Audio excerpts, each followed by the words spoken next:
കേരള ബ്ലാസ്റ്റേഴ്സിന്റെ ഖാനിയൻ സ്ട്രൈക്കറായിട്ടുള്ള Kwame Pepre Kerala Blasters വിട്ട് പുറത്തേക്ക് പോകും എന്നതിന്റെ വ്യക്തമായ സൂചനകൾ പുറത്തേക്ക് വന്നു തുടങ്ങി. കേരള ബ്ലാസ്റ്റേഴ്സിന്റെ പുതിയ പരിശീലകനായ മിഖായൽ ഷെഹറയ്ക്ക് തന്റെ മുന്നേറ്റ നിലയിൽ ഒരു ക്ലിനിക്കൽ ഫിനിഷറെ ആവശ്യമുണ്ട് എന്നുള്ളതുകൊണ്ട് തന്നെ പെപ്രെ പലപ്പോഴും ഒരു ആവറേജ് പ്ലെയറായിട്ടാണ് വിലയിരുത്തപ്പെടുന്നത്. ഇവാന്റെ സിസ്റ്റത്തിൽ ആദ്യം നിറമങ്ങിയ ശേഷം പിന്നെ ക്വാമി പെപ്രെ കളിച്ച് തുടങ്ങിയപ്പോഴത്തേക്കും പരിക്ക് പറ്റിപ്പോയി.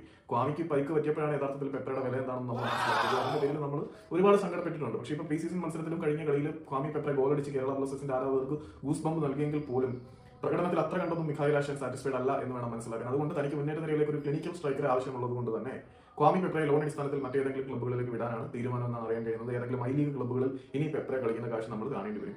പെപ്രെ പോകും എന്നാണെങ്കിൽ ബ്ലാസ്റ്റേഴ്സിന്റെ ആരാധകർ ഒരു പരിധി വരെ സന്തോഷിക്കുകയാണ് ചെയ്യേണ്ടത്. കാരണം എന്താണെന്ന് വെച്ചാൽ പെപ്രെ പോകുമ്പോൾ സെപ്റ്റംബറോട് കൂടി ഒരു ക്ലിനിക്കൽ സ്ട്രൈക്കർ കേരള ബ്ലാസ്റ്റേഴ്സിലേക്ക് എത്തും എന്ന് നമുക്ക് പ്രതീക്ഷിക്കാം. അതുവരെ താമസിക്കില്ല. അതിന് മുമ്പ് തന്നെ ബ്ലാസ്റ്റേഴ്സിലേക്ക് ഒരു കിണ്ണൻ സ്ട്രൈക്കർ വരട്ടെ എന്ന് നമുക്ക് പ്രതീക്ഷിക്കാം. ലിവന്റെ ഒപ്പം തുടങ്ങാൻ പോവാണ്. അതും കൂടി വിലയിരുത്തിയിട്ടായിരിക്കാം അന്തിമ തീരുമാനം. ഏതായാലും നിലവിലെ പുറത്തേക്ക് വരുന്ന റിപ്പോർട്ടുകൾ അനുസരിച്ച് Kerala Blasters Kwame Pepre loan അടിസ്ഥാനത്തിൽ റിലീസ് ചെയ്തിട്ട് ആ സ്ഥാനത്തേക്ക് പുതിയ സ്ട്രൈക്കറെ സൈൻ ചെയ്യും.